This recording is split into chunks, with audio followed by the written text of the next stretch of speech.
Les leçons de base pour les enseignements de Neville Goddard. Traduction et narration par Julie Descamps. Leçon 1. La conscience est la seule réalité. Ce sera un cours très pratique. Par conséquent, j'espère que chacun dans cette classe a une image très claire de ce qu'il désire, car je suis convaincue que vous pouvez réaliser vos désirs par la technique que vous allez recevoir ici cette semaine dans ces 5 leçons. Afin que vous puissiez recevoir le plein bénéfice de ces instructions, laissez-moi vous dire maintenant que la Bible ne fait aucune référence à aucune personne ayant jamais existé ou à aucun événement ayant eu lieu sur terre.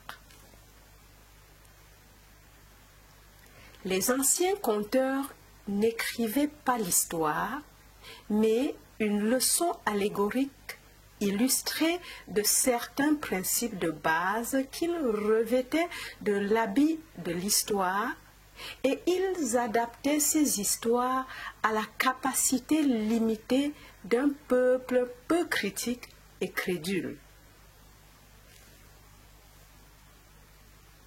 Tout au long des siècles, nous avons pris par erreur les personnifications pour les personnes, l'allégorie pour l'histoire, le véhicule qui transmettait l'instruction pour l'instruction elle-même, et le premier sens brut pour le sens ultime voulu.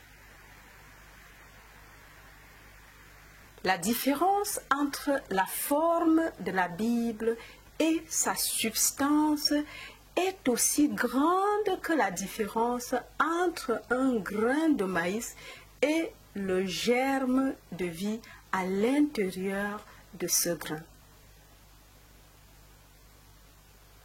De même que nos organes d'assimilation font la distinction entre les aliments qui peuvent être incorporés dans notre système et ceux qui doivent être rejetés, de même, nos facultés intuitives éveillées découvrent sous forme d'allégories et de paraboles le germe de vie psychologique de la Bible. Et nous, nourrissant de cela, nous rejetons nous aussi la forme qui a transmis le message. L'argument contre l'historicité de la Bible est trop long. Par conséquent, il ne convient pas de l'inclure dans cette interprétation psychologique pratique de ses écrits. C'est pourquoi je ne perdrai pas de temps à essayer de vous convaincre que la Bible n'est pas un fait historique. Ce soir, je vais prendre 4 histoires et vous montrer ce que les anciens conteurs avaient l'intention de voir dans ces histoires. Les anciens enseignants attachaient des vérités psychologiques à des allégories phalliques et solaires. Ils ne connaissaient pas autant la structure physique de l'homme que les scientifiques modernes, et ils n'en savaient pas autant sur les cieux que nos astronomes modernes. Mais le peu qu'ils savaient, ils l'utilisaient sagement et construisaient des cadres phalliques et solaires auxquels ils liaient les grandes vérités psychologiques qu'ils avaient découvertes. Dans l'Ancien Testament, vous trouverez une grande partie du culte phallique. Comme cela n'est pas utile, je ne vais pas le souligner. Je vais seulement vous montrer comment l'interpréter. Avant d'en venir au premier des drames psychologiques que vous et moi pouvons utiliser dans un sens pratique, permettez-moi d'énoncer les deux noms remarquables de la Bible. Celui que vous et moi traduisons par Dieu ou l'Éternel, et celui que nous appelons son Fils, que nous avons comme Jésus.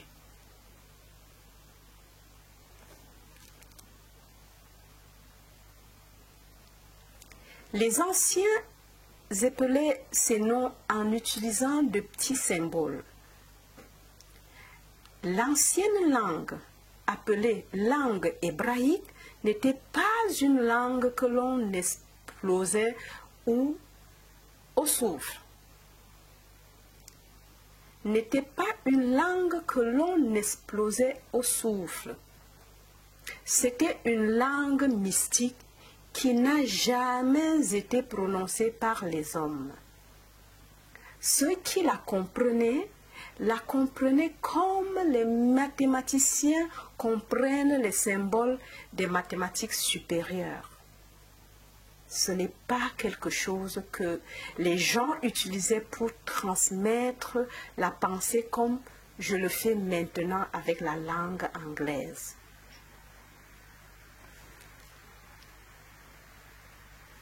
Il disait que le nom de Dieu était appelé Yod Yeh Vaweh.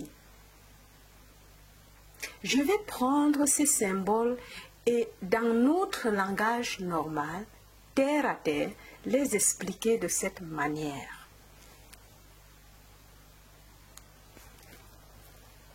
La première lettre, Yod, J-O-D, dans le nom de Dieu est une main ou une graine.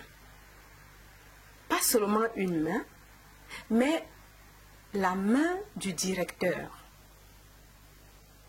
S'il y a un organe de l'homme qui le discrimine et le met à part du monde entier de la création, c'est sa main. Ce que nous appelons une main, chez le singe anthropoïde, n'est pas une main. Elle ne sert qu'à porter la nourriture à la bouche ou à se balancer de branche en branche. La main de l'homme façonne, elle moule. On ne peut vraiment pas s'exprimer sans la main. C'est la main du bâtisseur, la main du directeur. Elle dirige, elle moule et elle construit dans votre monde. Les anciens conteurs appelaient la première lettre Yod, la main ou la graine absolue de laquelle la création entière viendra.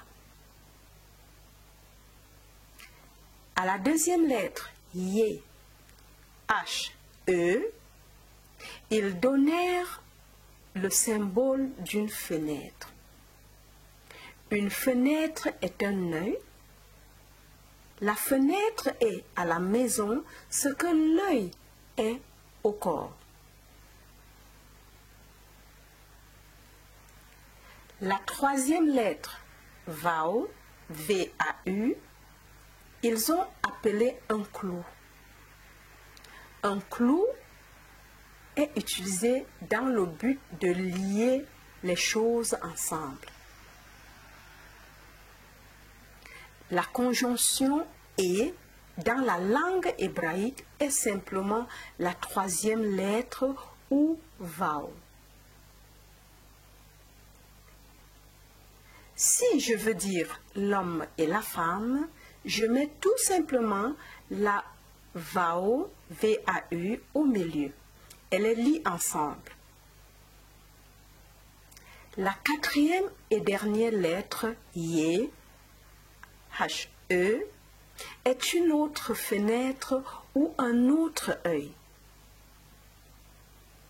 Dans cette langue moderne, et terre à terre qui est la nôtre, tu peux oublier les yeux, les fenêtres et les mains et la regarder de cette manière. Tu es assis ici maintenant. Cette première lettre, Yod, est ton je suis, ta conscience. Tu es conscient d'être conscient. C'est la première lettre. De cette conscience, tous les états de conscience viennent. La deuxième lettre, Yé, H-E, appelée un œil, est ton imagination, ta capacité de percevoir. Tu imagines ou perçois quelque chose qui semble être autre chose que le soi. Comme si tu étais perdu dans la rêverie et que tu contemplais des états mentaux de manière détachée, faisant du penseur et des pensées des entités séparées. La troisième lettre, Vao, est ta capacité à sentir que tu es ce que tu désires être. Lorsque tu sens que tu l'es, tu deviens conscient de l'être. Marcher comme si tu étais ce que tu veux être, c'est sortir ton désir du monde imaginaire et mettre la Vao dessus. Tu as achevé le drame de la création. Je suis consciente de quelque chose. Puis je prends conscience d'être réellement ce dont j'étais consciente. La quatrième et dernière lettre au nom de Dieu est un autre Yé, H-E, un autre œil, c'est-à-dire le monde objectif visible qui témoigne constamment de ce que je suis consciente d'être. Vous ne faites rien du monde objectif. Il se moule toujours en harmonie avec ce que tu es conscient d'être. Tu ne fais rien du monde objectif. Il se moule toujours en harmonie avec ce que tu es conscient d'être. On te dit que c'est le nom par lequel toutes les choses sont faites. Et sans lui, il n'y a rien de fait qui soit fait. Le nom est simplement ce que tu as maintenant, alors que tu es assis ici. Tu es conscient d'être, n'est-ce pas? Bien sûr que tu l'es. Tu es aussi conscient de quelque chose qui est autre que toi-même. La chambre, les meubles, les gens. Tu veux devenir sélectif maintenant. Peut-être que tu ne veux pas être autre chose que ce que tu es ou posséder ce que tu vois. Mais tu as la capacité de ressentir ce que ce serait si tu étais maintenant autre que ce que tu es.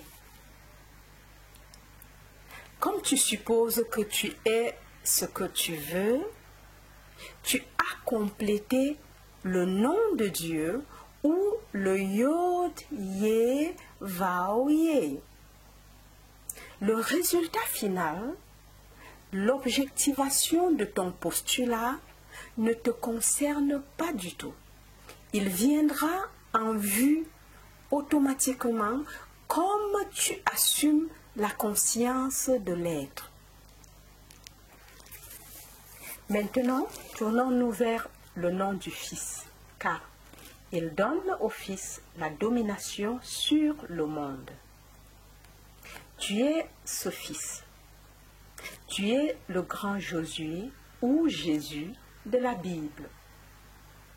Tu connais le nom Josué ou Yeshua que nous avons anglicisé en tant que Jésus. Le nom du Fils est presque comme le nom du Père.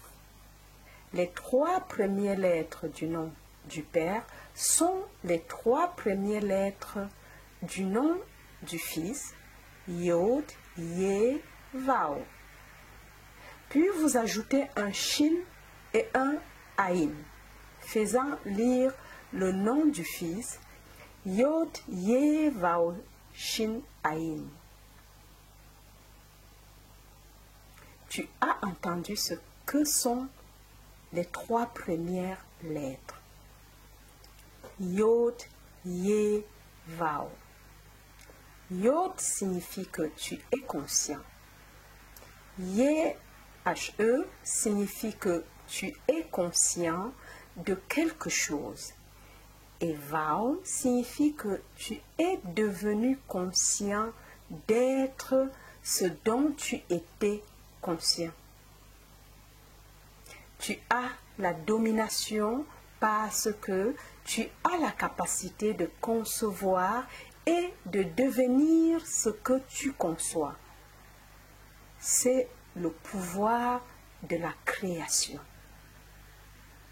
Mais pourquoi un Shin est-il mis au nom du Fils? À cause de la miséricorde infinie de notre Père. Rappelle-toi que le Père et le Fils sont un. Mais quand le Père devient conscient d'être homme, il met dans la condition appelée homme ce qu'il ne s'est pas donné à lui-même. Il met un Shin dans ce but. Un Shin est symbolisé comme une dent. Une dent est ce qui consomme, ce qui dévore. Je dois avoir en moi le pouvoir de consommer ce que je n'aime pas maintenant. Dans mon ignorance, j'ai fait naître certaines choses qui me déplaisent maintenant et que je voudrais laisser derrière moi.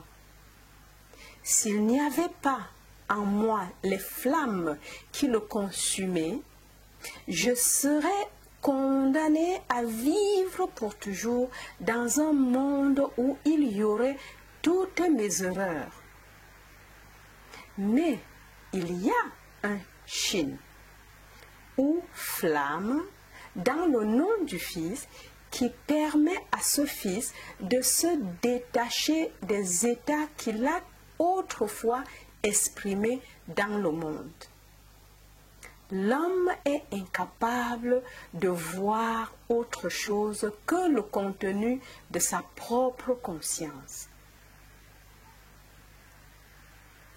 Si je me détache maintenant en conscience de cette pièce, en détournant mon attention d'elle, alors je n'en suis plus conscient. Il y a quelque chose en moi qui la dévore à l'intérieur de moi. Il ne peut vivre dans mon monde objectif que si je le garde en vie dans ma conscience. C'est le Shin ou une dent au nom du Fils qui lui donne la domination absolue. Pourquoi n'aurait-elle pas pu être au nom du Père? Pour cette simple raison, rien ne peut cesser d'être dans le Père. Même les choses mal aimées ne peuvent pas cesser d'être. Si je l'exprime une fois, pour toujours et à jamais, il reste enfermé dans le soi dimensionnellement plus grand qui est le Père. Mais je ne voudrais pas maintenir en vie dans mon monde toutes mes erreurs. Dans mon infinie miséricorde, je me suis donné, lorsque je suis devenu homme, le pouvoir de me détacher de ces choses que, dans mon ignorance, j'ai fait naître dans mon monde. Ce sont les deux noms qui te donnent la domination. Tu as la domination si, en parcourant la terre, tu sais que ta conscience est Dieu, la seule et unique réalité. Tu prends conscience de quelque chose que tu voudrais exprimer ou posséder. Tu as la capacité de sentir que tu es et de posséder ce qui, un instant auparavant, était imaginaire. Le résultat final, la matérialisation de ton hypothèse, est complètement en dehors des bureaux d'un esprit tridimensionnel. Il naît d'une manière qu'aucun homme ne connaît. Si ces deux noms sont clairs dans ton esprit, tu verras qu'ils sont des noms éternels. Alors que tu es assis ici, tu es ce Yod, Yé, Vau, Yé. Tu es le Yod, Yé, Vau, Shin, Ayin. Les histoires de la Bible concernent exclusivement la puissance de l'imagination. Elles sont en fait des dramatisations de la technique de la prière, car la prière est le secret pour changer le futur. La Bible révèle la clé par laquelle l'homme entre dans un monde dimensionnellement plus grand dans le but de changer les conditions du monde inférieur dans lequel il vit. La Bible révèle la clé par laquelle l'homme entre dans un monde dimensionnellement plus grand dans le but de changer les conditions du monde inférieur dans lequel il vit. Une prière accordée implique que quelque chose est fait en conséquence de la prière, ce qui n'aurait pas été fait autrement. L'homme est donc la source de l'action, l'esprit directeur et celui qui exauce la prière.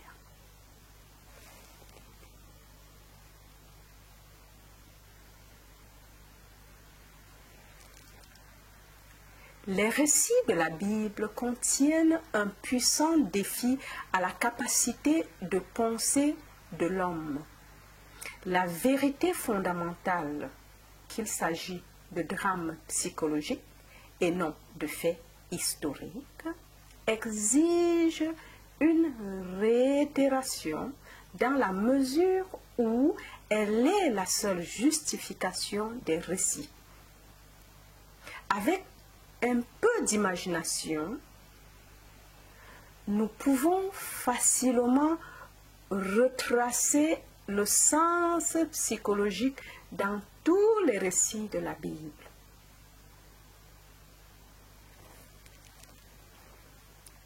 Et Dieu dit, « Faisons l'homme à notre image et selon notre ressemblance, et qu'il domine sur les poissons de la mer, sur les oiseaux du ciel, sur le bétail, sur toute la terre et sur tous les reptiles qui rampent sur la terre. Ainsi Dieu créa l'homme à son image. À l'image de Dieu, il le créa. Genèse 1, 26 et 27.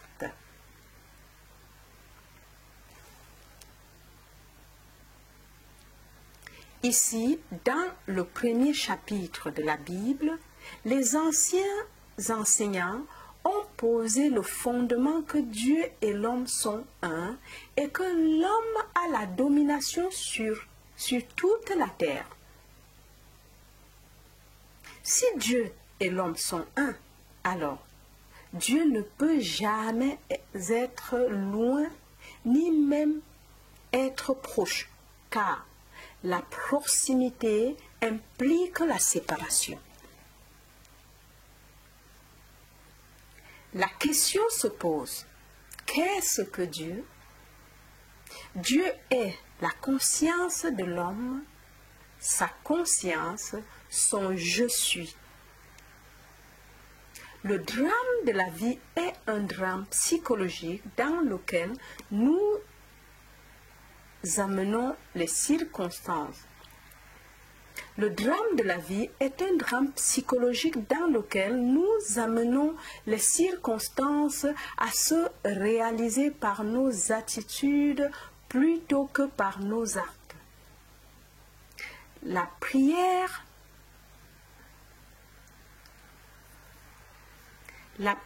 angulaire sur laquelle toutes les choses sont basées est le concept de l'homme sur lui-même. Il agit comme il le fait et fait les expériences qu'il fait parce que son concept de lui-même est ce qu'il est et pour aucune autre raison.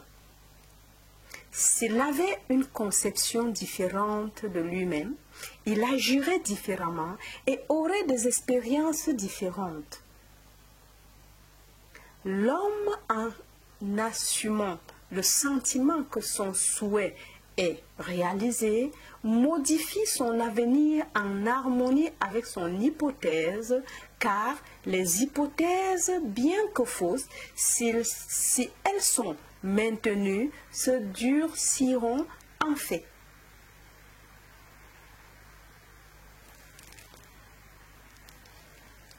L'homme, en assumant le sentiment que son souhait est réalisé, modifie son avenir en harmonie avec son hypothèse. Car les hypothèses, bien que fausses, si elles sont maintenues, se durciront en fait.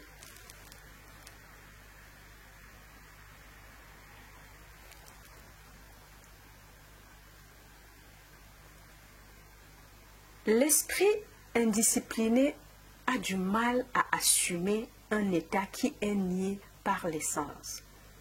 Mais les anciens maîtres ont découvert que le sommeil ou un état semblable au sommeil aidait l'homme à faire ses suppositions.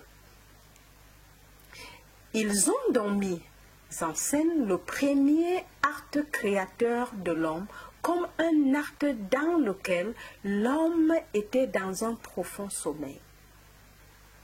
Ceci non seulement établit le modèle pour tous les actes créatifs futurs, mais nous montre que l'homme n'a qu'une seule substance qui est vraiment à lui pour créer son monde, et c'est lui-même.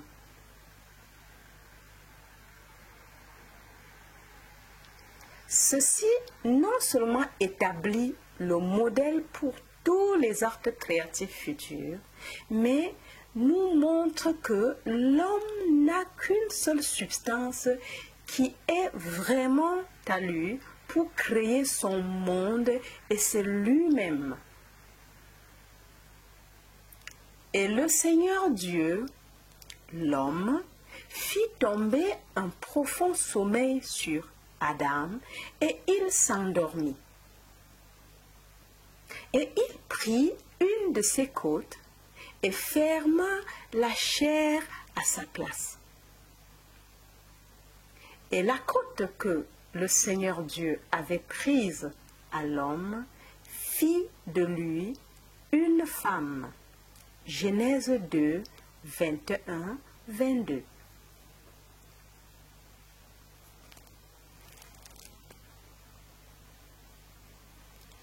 Avant que Dieu ne façonne cette femme pour l'homme, il amène à Adam les bêtes des champs et les oiseaux du ciel, et il leur fait donner un nom par Adam.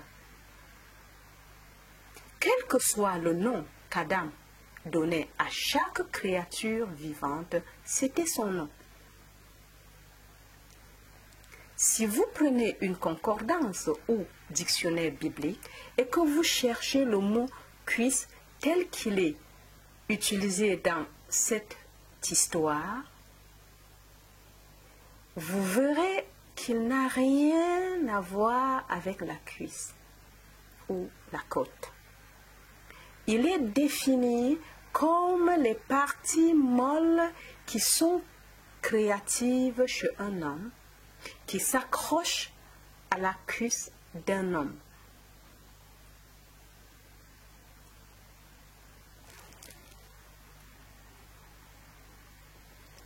Les anciens conteurs ont utilisé ce cadre phallique pour révéler une grande vérité psychologique.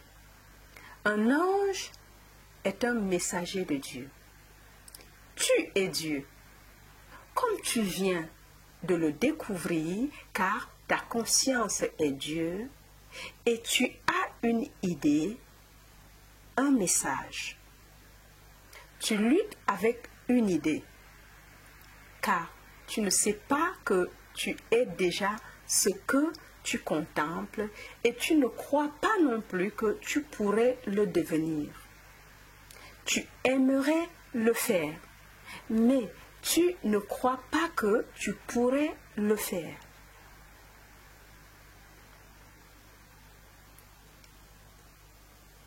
Qui lutte avec l'ange, Jacob. Et le mot Jacob, par définition, signifie le supplanteur. Tu voudrais te transformer et devenir ce que la raison et tes sens nient. En luttant avec ton idéal, en essayant de sentir que tu l'es, c'est ce qui se passe.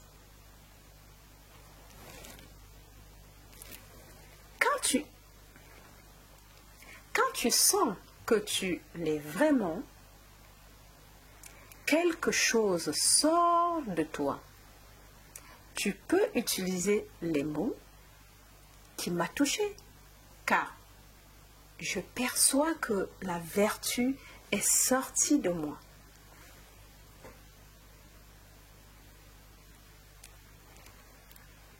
Vous devenez pour un instant, après une méditation réussie, incapable de continuer dans l'acte comme s'il s'agissait d'un acte créatif physique.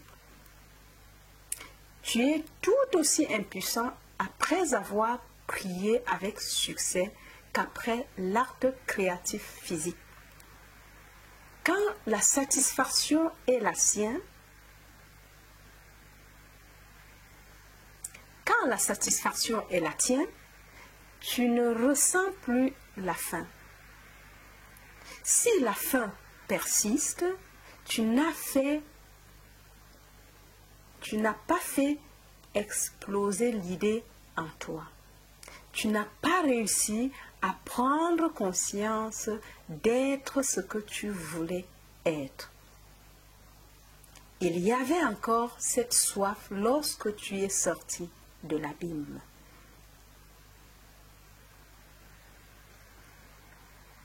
Si je peux sentir que je suis ce que il y a quelques secondes encore, je savais que je n'étais pas, mais que je voulais être, alors je n'ai plus faim d'être ce que je suis.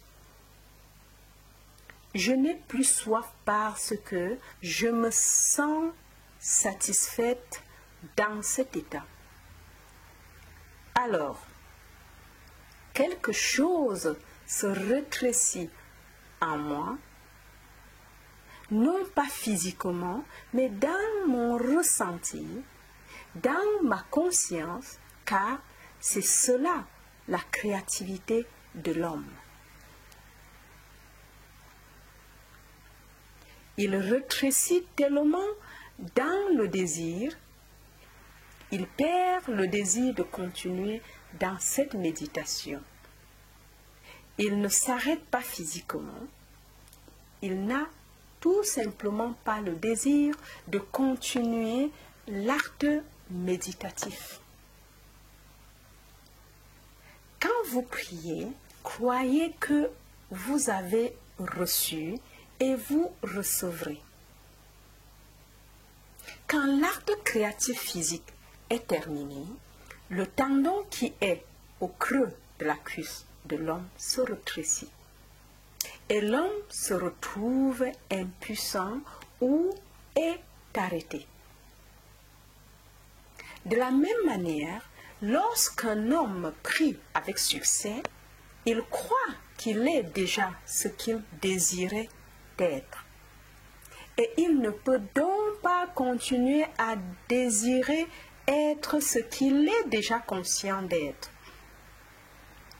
Au moment de la satisfaction physique ou psychique, il se produit quelque chose qui, avec le temps, témoigne de la puissance créatrice de l'homme.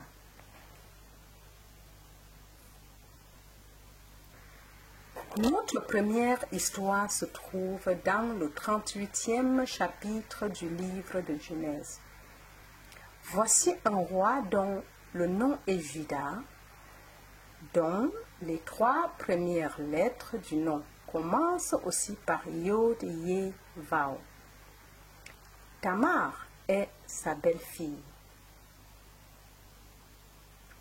Le mot Tamar signifie un palmier ou le plus beau, le plus avenant. Elle est gracieuse et belle à regarder et on l'appelle un palmier. Un grand et majestueux palmier fleurit même dans le désert, partout où il se trouve, il y a un oasis. Un grand et majestueux palmier fleurit même dans le désert. Partout où il se trouve, il y a un oasis. Quand tu verras le palmier dans le désert, tu trouveras ce que tu cherches le plus dans cette terre desséchée. Il n'y a rien de plus désirable pour un homme qui se déplace dans un désert que la vue d'un palmier. Dans notre cas, pour être pratique, notre objectif est le palmier. C'est le beau et majestueux que nous recherchons. Ce que toi et moi, nous voulons, ce que nous désirons vraiment est personnifié dans l'histoire comme étant Tamar la belle. On nous dit qu'elle s'habille avec les voiles d'une prostituée et s'assoit dans un lieu public. Son beau-père, le roi Juda, passe par là et il est tellement amoureux de celle qui est voilée qu'il lui offre un enfant pour être intime avec elle. Elle lui dit, « Que me donneras-tu en gage pour me donner un enfant ?»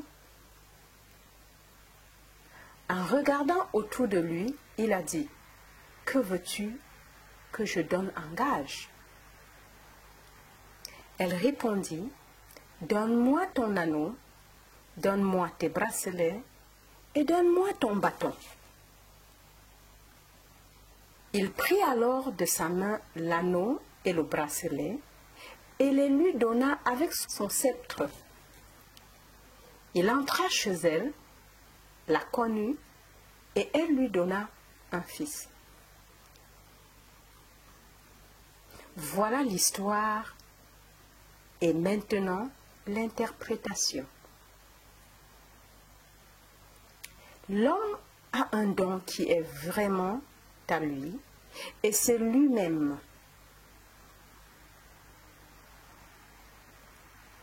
Il n'a pas d'autre don, comme je vous l'ai dit dans le tout premier acte créateur d'Adam qui a engendré la femme de lui-même. Il n'y avait pas d'autre substance dans le monde que lui-même avec laquelle il pouvait façonner l'objet de son désir. De la même manière, Judas n'avait qu'un seul don qui était vraiment le sien, lui-même, comme le symbolise la bague, les bracelets et le bâton, car ce sont les symboles de la royauté.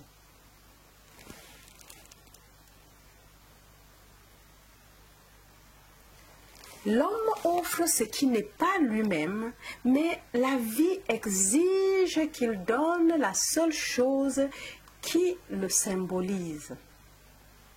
Donne-moi ton anneau, donne-moi ton bracelet, donne-moi ton sceptre. C'est ce qui fait le roi. Quand il les donne, il donne de lui-même. Tu es le grand roi Juda. Avant de connaître ta Tamar et de lui faire porter ta ressemblance dans le monde, tu dois aller vers elle et te donner. Supposons que je veuille la sécurité. Je ne peux l'obtenir en connaissant des gens qui l'ont. Je ne l'obtiens pas en tirant des ficelles. Je dois devenir consciente d'être en sécurité.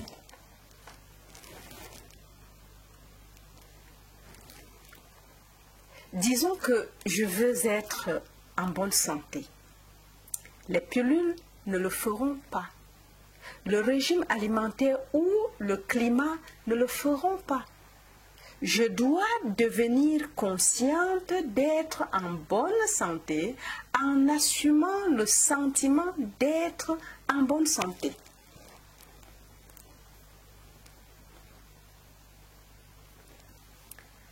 Peut-être que je veux être élevée dans ce monde.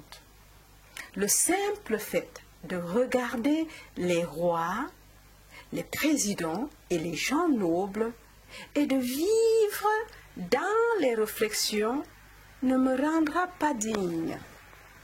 Je dois devenir consciente d'être noble et digne et marcher comme si j'étais ce que je veux être maintenant.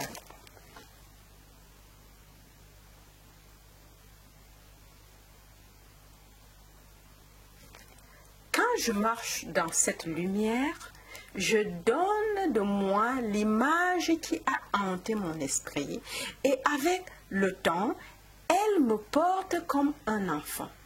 Ce qui signifie que j'obtiendrai un monde en harmonie avec ce que je suis consciente d'être.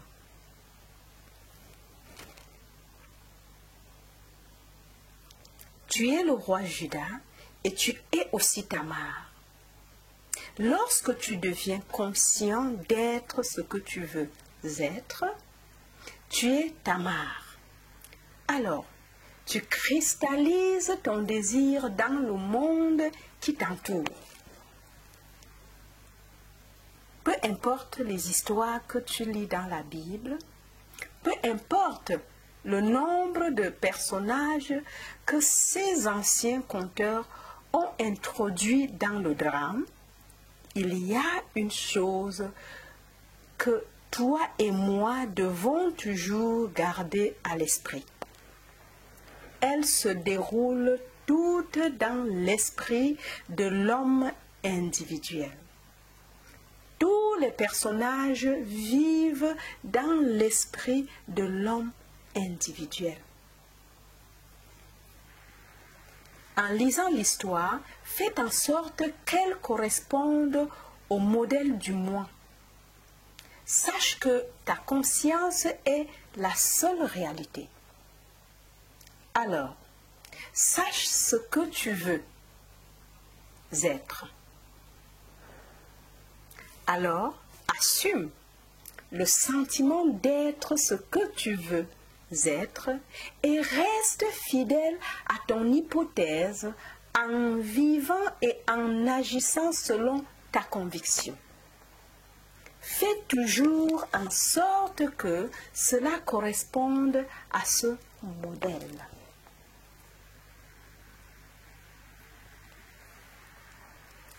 En lisant l'histoire, fais en sorte qu'elle corresponde au modèle du moi.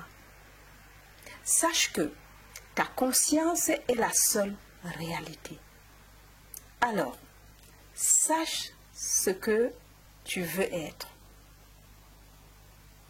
Alors, assume le sentiment d'être ce que tu veux être et reste fidèle à ton hypothèse en vivant et en agissant selon ta conviction. Fais toujours en sorte que cela corresponde à ce modèle.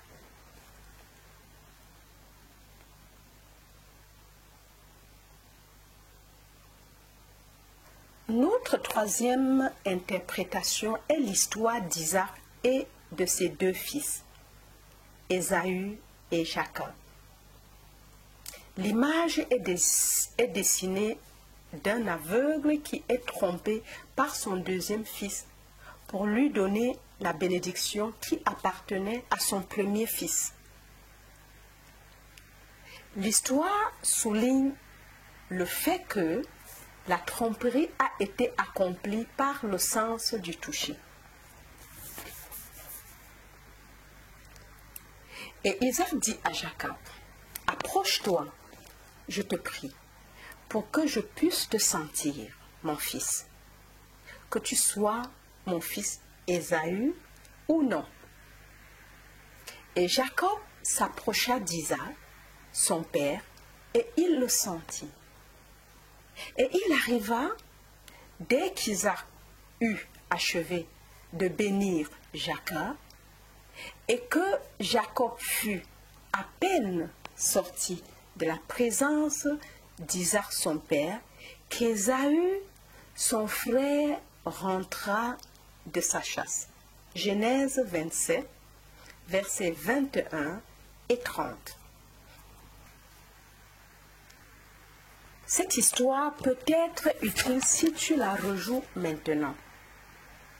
Encore une fois, garde à l'esprit que tous les personnages de la Bible sont des personnifications d'idées abstraites et doivent s'accomplir dans l'homme individuel. Tu es le père aveugle et les deux fils. Isaac est vieux et aveugle, et sentant l'approche de la mort, il appelle son premier fils Ésaü, un garçon poilu et rude, et l'envoie dans les bois pour qu'il apporte du gibier. Le second fils, Jacob, un garçon à la police, entendit la demande de son père. Désirant le droit d'aînesse de son frère, Jacob, le fils à la police, abat un des troupeaux de son père et le dépouille. Puis, vêtu des peaux poilues du chevreuil qu'il avait abattu, il est passé par la subtilité et a trahi son père en lui faisant croire qu'il était Ésaü. Le père lui dit, « Approche-toi, mon fils, que je te sente. Je ne vois pas, mais viens pour que je puisse te sentir. » Notez l'accent mis sur le ressenti dans cette histoire. Il s'est approché et le père lui a dit, « La voix est celle de Jacob, mais les mains sont celles d'Ésaü. » Et sentant cette rugosité, la réalité du fils Ésaü, il prononça la bénédiction et la donna à Jacob.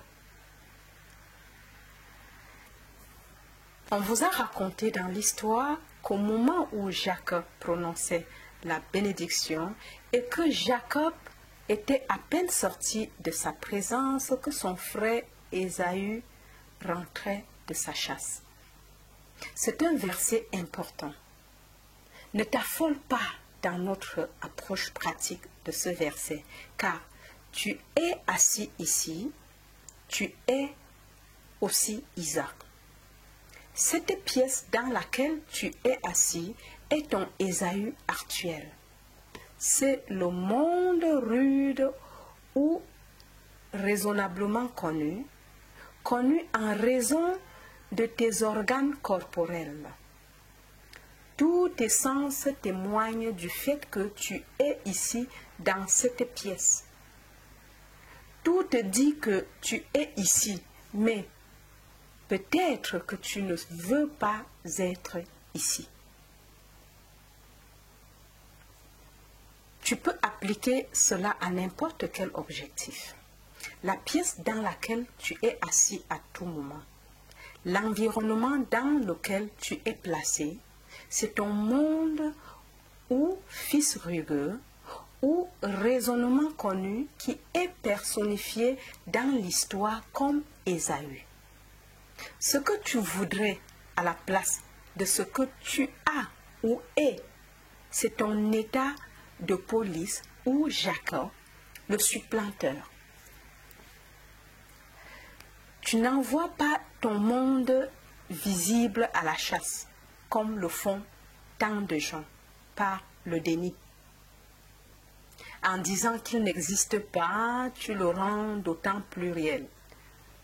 Au lieu de cela, tu retires simplement ton attention de la région de la sensation qui, en ce moment, est la pièce autour de toi et tu concentres ton attention sur ce que tu veux mettre à sa place, ce que tu veux rendre réel. En te concentrant sur ton objectif, le secret est de l'amener ici. Tu dois faire ailleurs, ici et maintenant. Imaginez que ton objectif est si proche que tu peux le sentir.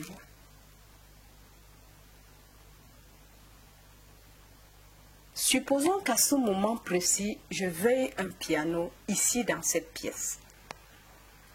Voir un piano dans l'œil de mon esprit exister ailleurs ne le fait pas. Mais le visualiser dans cette pièce comme s'il était ici et poser ma main mentale sur le piano et le sentir solidement réel, c'est prendre cet état subjectif personnifié comme mon deuxième fils, Jacob, et l'amener si près que je puisse le sentir. Isaac est appelé un aveugle.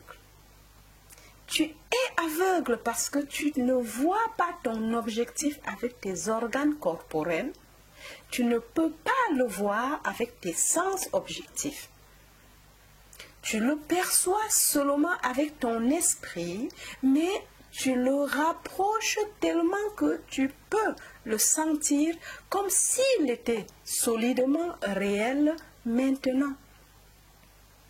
Lorsque cela est fait, et que tu te perds dans sa réalité et que tu la ressens comme réelle, ouvre les yeux. Quand tu ouvres les yeux, que se passe-t-il?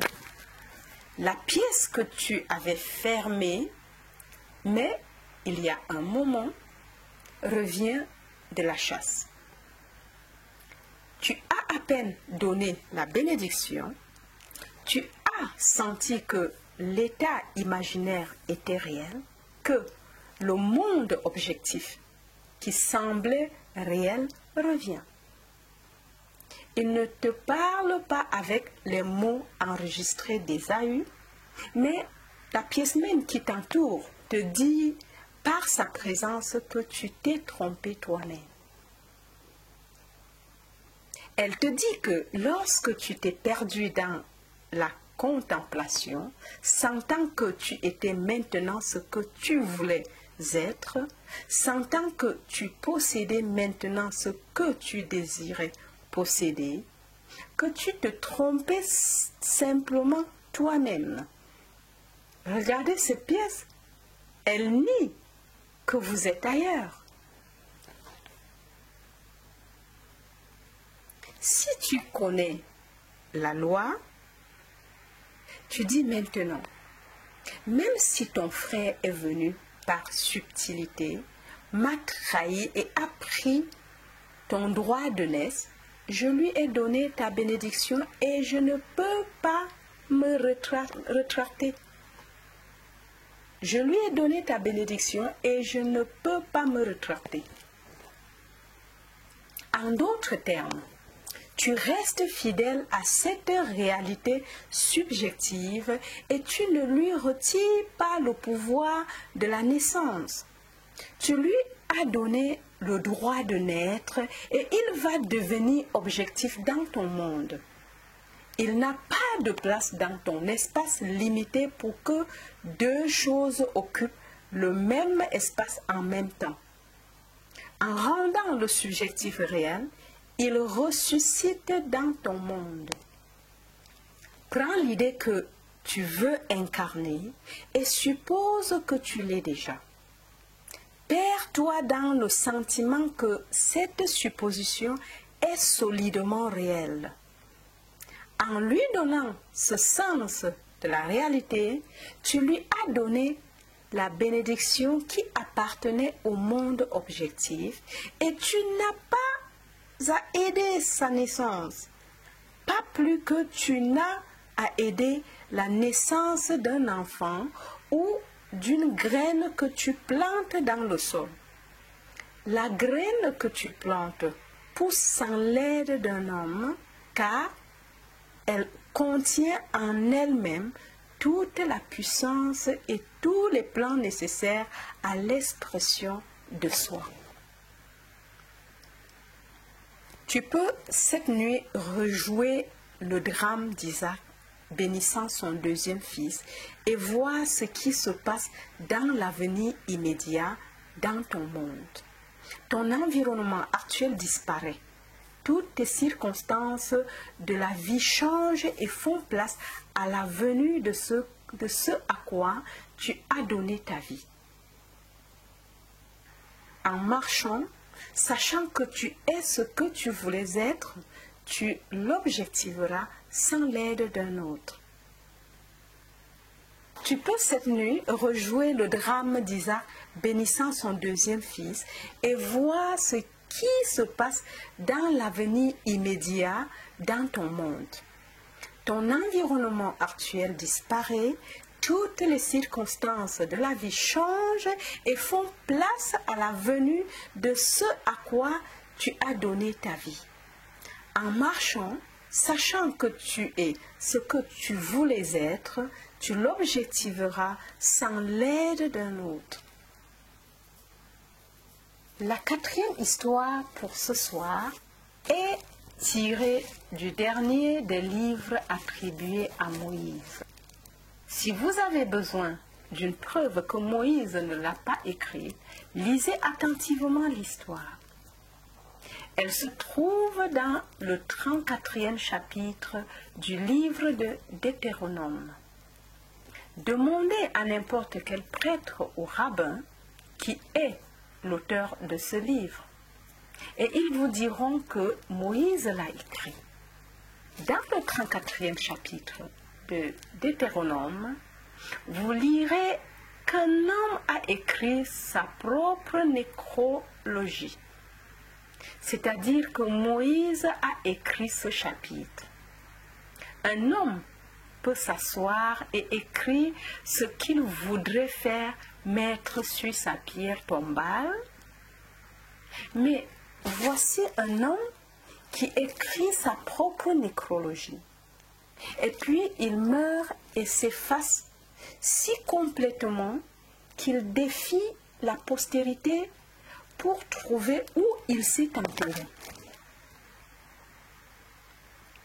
Ainsi, Moïse, le serviteur de l'Éternel, mourut là, dans le pays de Moab, selon la parole de l'Éternel. Et il l'enterra dans une vallée du pays de Moab, en face de Beth-Poa. Mais personne ne connaît son sépulcre jusqu'à ce jour. Moïse avait 120 ans quand il mourut. Son œil n'était pas pâle et sa force naturelle ne s'était pas affaiblie. Deutéronome 34, versets 5, 6 et 7. Tu dois cette nuit, et non demain, apprendre la technique d'écrire ta propre nécrologie et mourir si complètement à ce que tu es qu'aucun homme en ce monde ne peut te dire où tu as enterré le vieil homme. Si tu es maintenant malade et que tu te rétablisses, et que je te connais par le fait que tu étais malade, où peux-tu me dire que tu as enterré le malade? Si tu es appauvri et que tu empruntes à tous tes amis et que soudain tu t'enrichis, où as-tu enterré le pauvre homme? Tu effaces si complètement la pauvreté dans ton esprit qu'il n'y a rien en ce monde que tu puisses pointer du doigt et revendiquer. C'est là que je l'ai laissé. Si tu es appauvri et que tu empruntes à tous tes amis, et que soudain tu t'enrichis, où as-tu enterré le pauvre homme? Tu effaces si complètement la pauvreté dans ton esprit qu'il n'y a rien en ce monde que tu puisses pointer du doigt et revendiquer. C'est là que je l'ai laissé. Une transformation complète de la conscience efface toute preuve que quelque chose d'autre que cela ait jamais existé dans le monde. La plus belle technique pour la réalisation de l'objectif de l'homme est donnée dans le premier verset du 34e chapitre du Deutéronome. Et Moïse monta des plaines de Moab à la montagne de Nebo, au sommet du Pisga, qui est en face de Jéricho.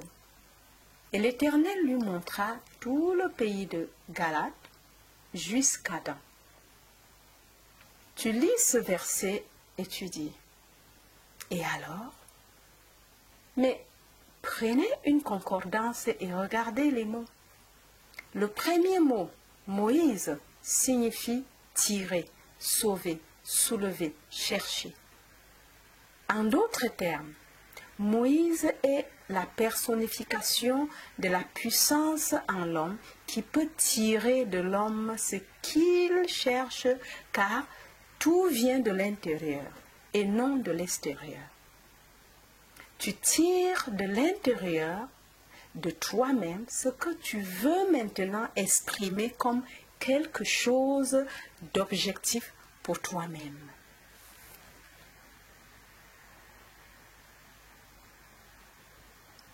Tu es Moïse sortant des plaines de Moab.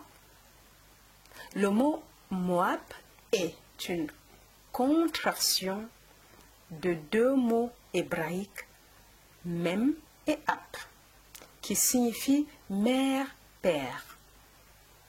Votre conscience est la mère-père. Il n'y a pas d'autre cause dans le monde. Ton je suis, ta conscience, est ce moi ou mère-père. Tu en tires toujours quelque chose. Le mot suivant est Nebo. Dans votre concordance, Nebo est défini comme une prophétie. Une prophétie est quelque chose de subjectif. Si je dis « un tel sera », c'est une image dans l'esprit. Ce n'est pas encore un fait. Nous devons attendre et prouver ou refuter cette prophétie. Dans notre langue, Nebo est ton souhait, ton désir.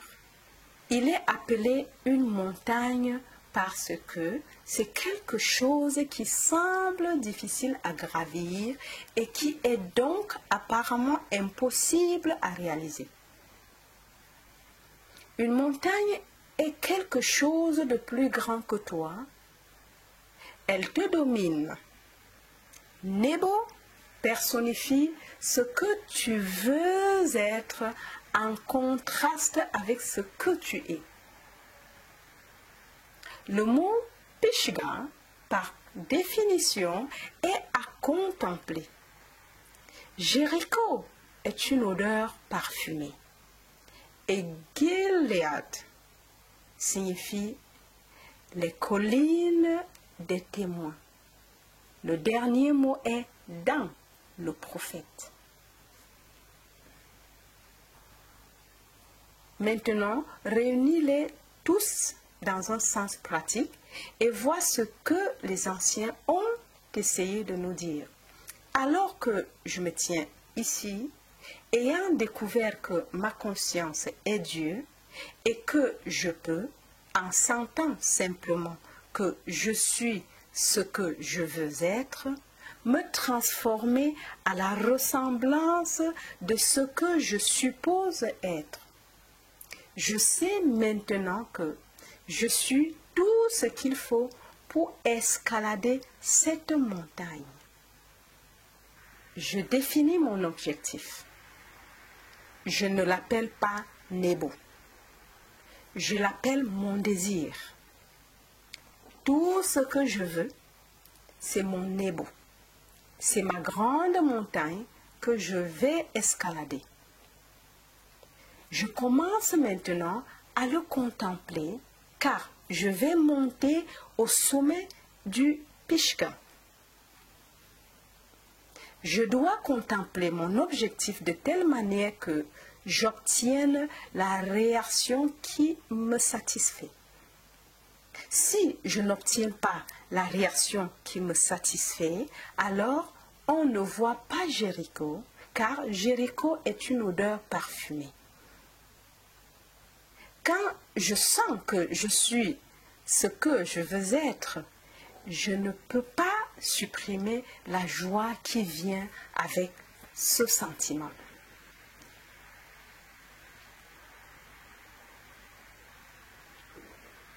Je dois toujours contempler mon objectif jusqu'à ce que j'obtienne le sentiment de satisfaction, personnifié comme Jéricho. Alors, je ne fais rien pour le rendre visible dans mon monde, car les collines de Galad, c'est-à-dire les hommes, les femmes, les enfants, tout le vaste monde qui m'entoure viennent en témoigner. Elles viennent témoigner que je suis ce que j'ai supposé être et que je me maintiens en moi. Lorsque mon monde se conforme à mon hypothèse, la prophétie s'accomplit. Si je sais maintenant ce que je veux être, et que je suppose que je le suis, et que je marche comme si je l'étais, je le deviens, et je le deviens, je meurs si complètement à mon ancien concept de moi que je ne peux pas pointer du doigt un endroit quelconque dans ce monde et dire « c'est là que mon ancien moi est enterré ». Je suis si complètement morte que je défie la postérité de trouver un jour où j'ai enterré mon ancien moi. Il doit y avoir quelqu'un dans cette pièce qui va se transformer si complètement dans ce monde que son entourage immédiat ne le reconnaîtra pas. Pendant 10 ans, j'ai été danseuse. J'ai dansé dans les spectacles de Broadway, dans le vaudeville, dans les boîtes de nuit et en Europe. Il y a eu un moment dans ma vie où je pensais que je ne pouvais pas vivre sans certains amis dans mon monde.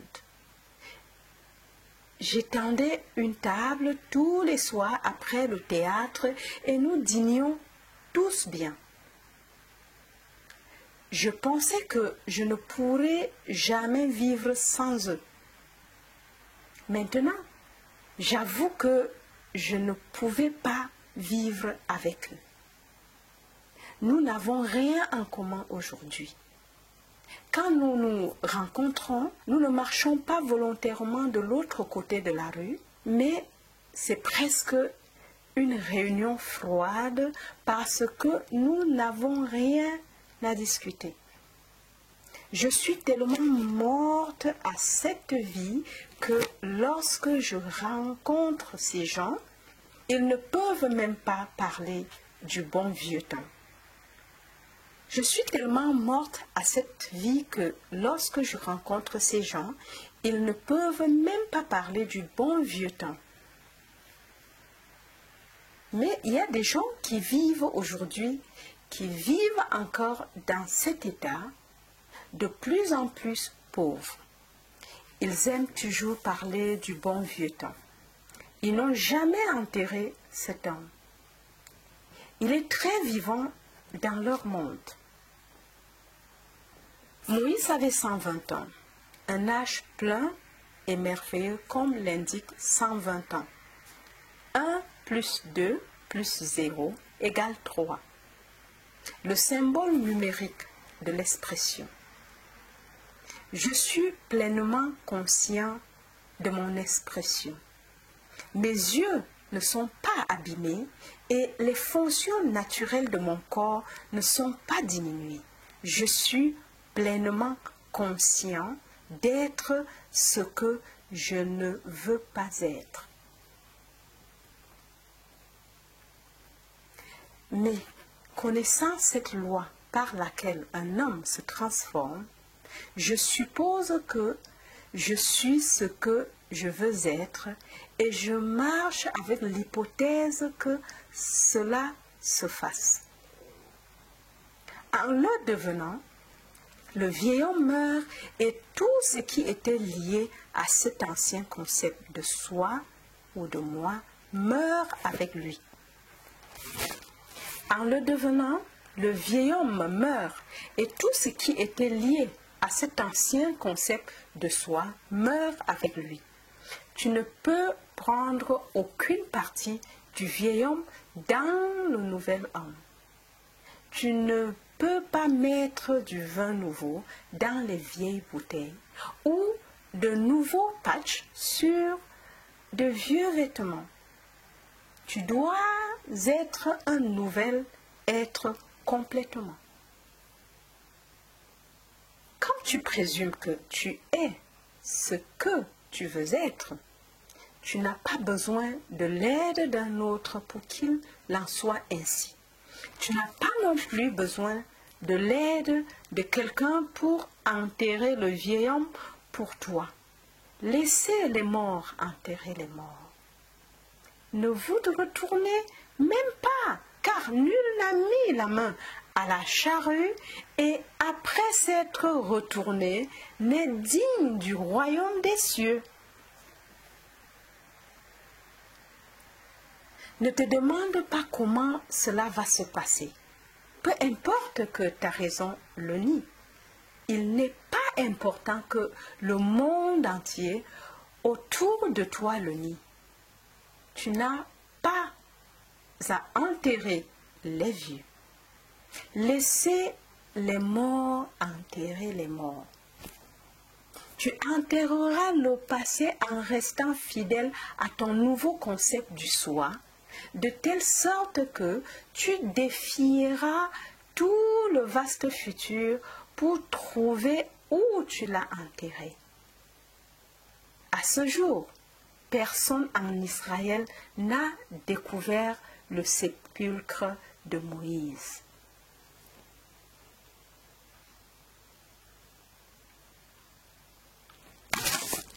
Ce sont les 4 histoires que je vous ai promises ce soir.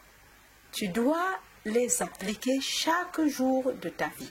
Même si la chaise sur laquelle tu es maintenant assis semble dure et ne se prête pas à la méditation, tu peux, par imagination, en faire la chaise la plus confortable du monde.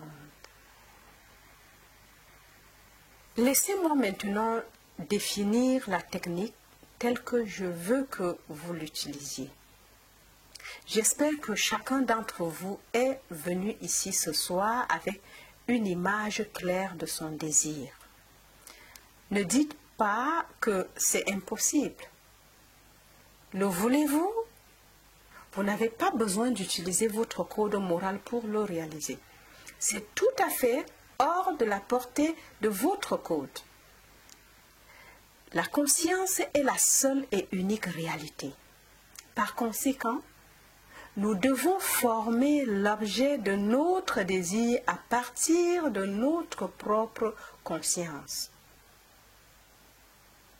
Les gens ont l'habitude de minimiser l'importance des choses simples et la suggestion de créer un état semblable au sommeil afin de t'aider à supposer ce que la raison et tes sens nient est l'une des choses simples que tu pourrais minimiser. Cependant, cette simple formule pour changer le futur, qui a été découverte par les anciens enseignants et qui nous a été donnée dans la Bible, peut être prouvée par tous. La première étape pour changer le futur est le désir, c'est-à-dire définir ton objectif, savoir définitivement ce que tu veux.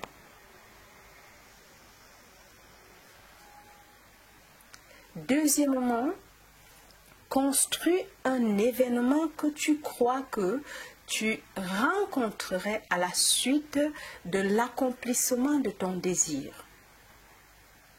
Un événement qui implique l'accomplissement de ton désir, quelque chose qui aura l'action de soi prédominante.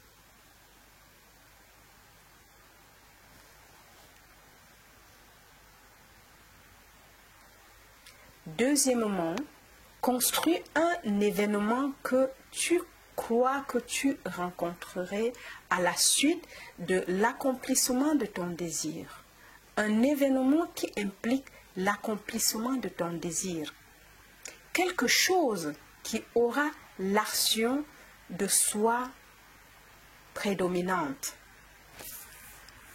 La troisième étape est d'immobiliser le corps physique et d'induire un état semblable au sommeil. Ensuite, sens-toi mentalement en plein dans l'action proposée. Imagine pendant tout ce temps que tu es en train d'exécuter l'action ici et maintenant. tu dois participer à l'action imaginaire, non pas simplement prendre du recul et regarder, mais sentir que tu es en train d'exécuter l'action, de sorte que la sensation imaginaire soit réelle pour toi. Il est important de toujours se rappeler que l'action proposée doit être une action qui suit l'accomplissement de ton désir. Une action qui implique l'accomplissement. Par exemple, supposons que tu souhaites une promotion dans ton poste. Alors, être félicité serait un événement que tu rencontrerais à la suite de la réalisation de ton désir. Ayant choisi cette action comme celle que tu vas expérimenter dans ton imagination pour impliquer une promotion dans le bureau, immobiliser ton corps physique et induire un état proche du sommeil, un état de somnolence, mais dans lequel tu es encore capable de contrôler la direction de tes pensées, un état dans lequel tu es attentif sans effort. Ensuite, visualise un ami qui se tient devant toi. Mets ta main imaginaire dans la sienne, sens-la solide et réelle, et engage avec lui une conversation imaginaire en harmonie avec le sentiment d'avoir été promulgué.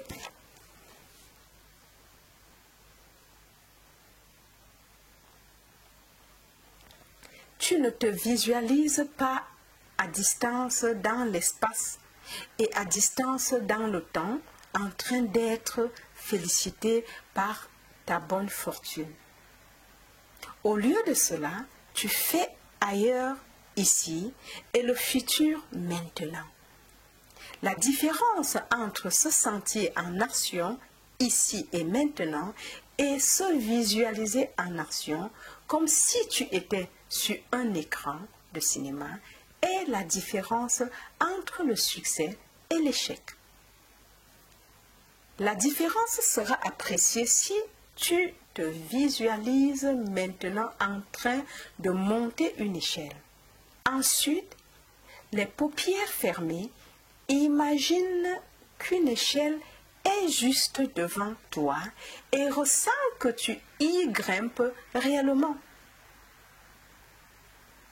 L'expérience m'a appris à restreindre l'action imaginaire qui n'implique l'accomplissement du désir, à condenser l'idée en un seul acte et à la rejouer encore et encore jusqu'à ce qu'elle ait le sentiment de la réalité.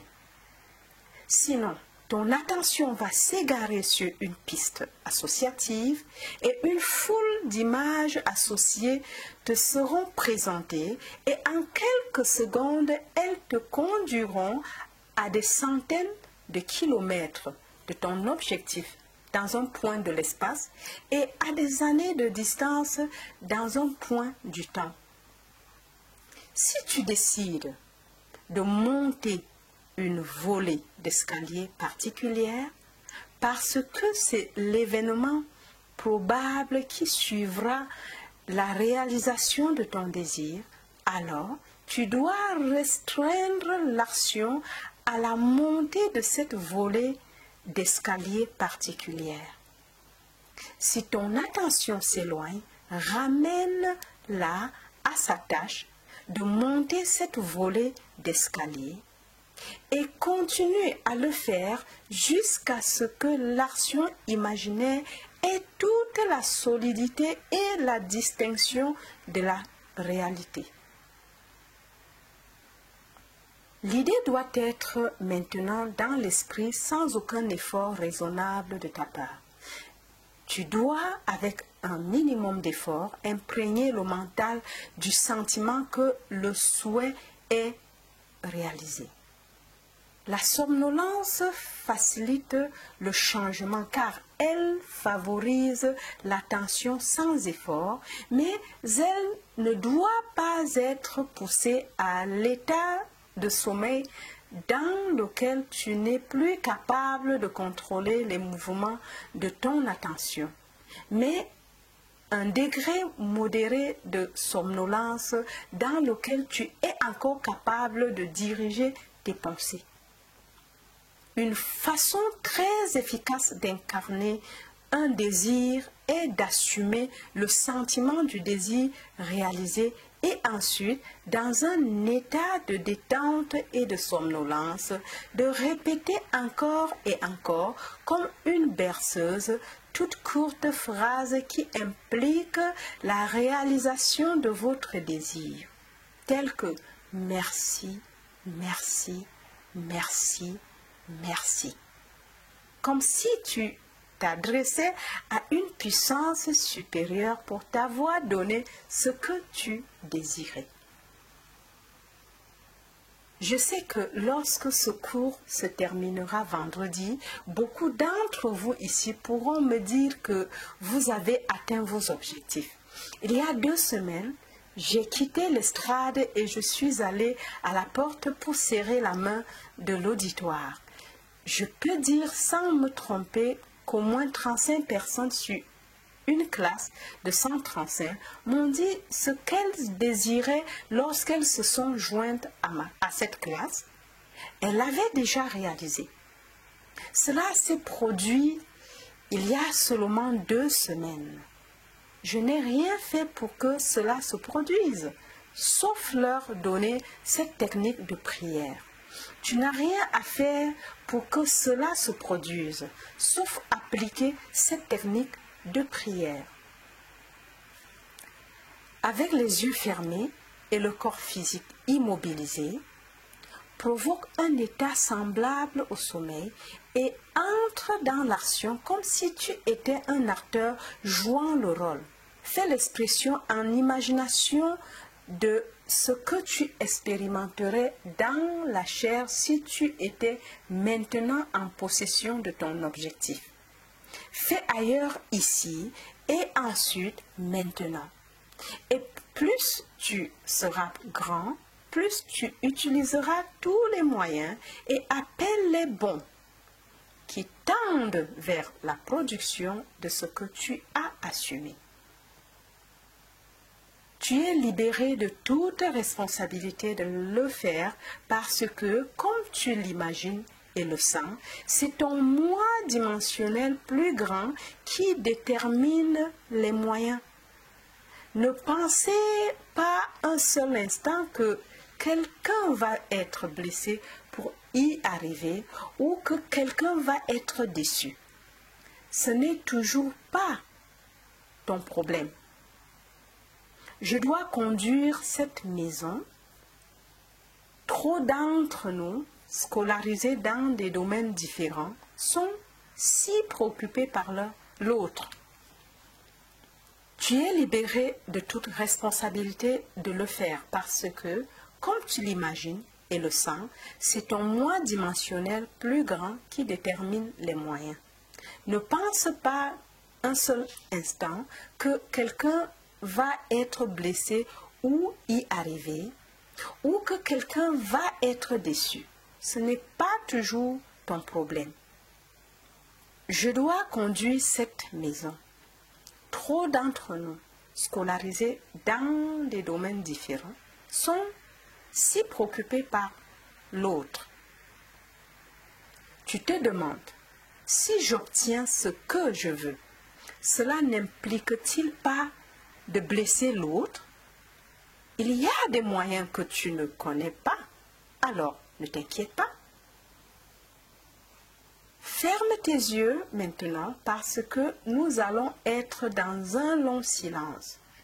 Bientôt, tu te perdras tellement dans la contemplation, tu sentiras que tu es ce que tu veux être, que tu seras totalement inconscient du fait que tu es dans cette pièce avec les autres.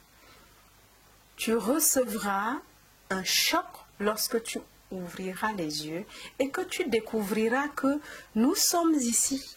Ce devrait être choc lorsque tu ouvres les yeux et que tu découvres que tu n'es pas réellement ce que, un instant auparavant, tu te sentais être ou que tu te sentais posséder.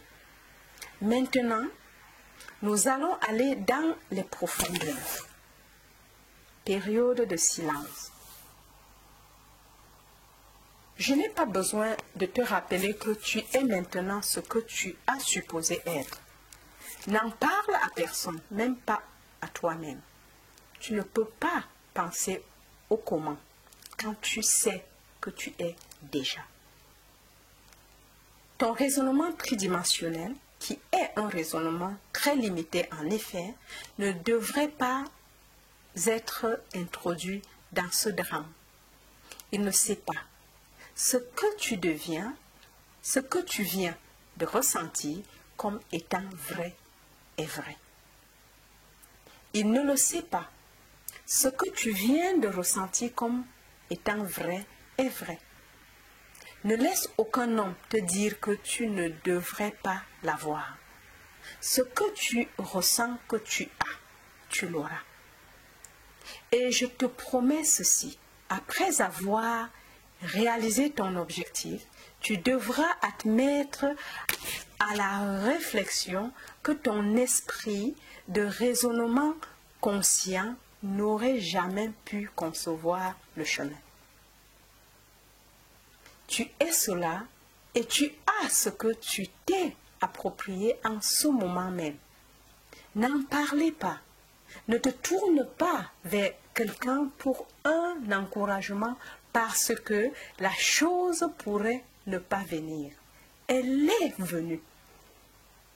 Occupe-toi des affaires de ton père en faisant tout normalement et laisse ces choses arriver dans ton monde.